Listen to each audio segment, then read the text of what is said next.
આ ધંધો હે લાલા 5 મિનિટમાં મેગી નથી કે બની જાય.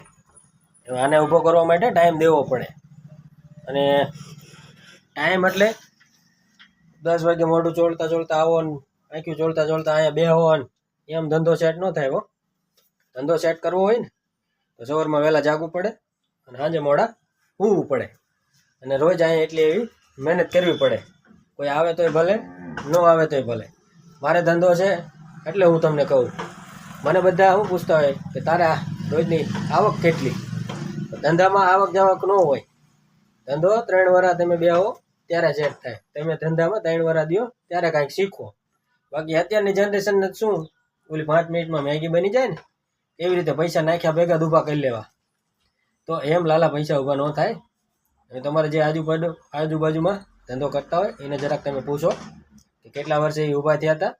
આપણા બાળકો જન્મે ને એટલે નાના હોય એટલે પહેલાં ઢળી કરે, ગળવા શીખે, પછી ઊભું થતા શીખે અને પછી હાલવા શીખે. એ ત્યાં ઘણા ટેકા દેવા પડે આંગળીના, ત્યારે ધંધો ઊભો થાય.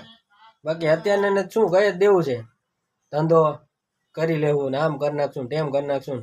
મોટી મોટી વાતો નહીં કરવાની, મહેનત કરવાની. અને મહેનત કરી અને કોકને દેખાડવાનું. બાકી ધંધો કરતા હોય ને એને ખબર પડે. બાકી બધાને કહેવું જ છે કે રોજ તમે 5,000 કમાવો, 2,000 કમાવો 3 વાર. કોક તો એવો હોય કે 100 રૂપિયા લઈને ઘરે જાઓ અને કોક દી એવા હોય કે સવારે ખાલી પુલા આવ્યા હોય ટિફિન ખાઈને ઘરે જાઓ. તો ધંધો છે, ટાઈમ માંગે અને ધંધાને ટાઈમ આપવો જ પડે. તો કોણ ન્યૂ બિઝનેસ સ્ટાર્ટિંગ કરે છે અને યંગ જનરેશન તો ખાસ ધીરજ રાખજો તો જ સક્સેસ થશો.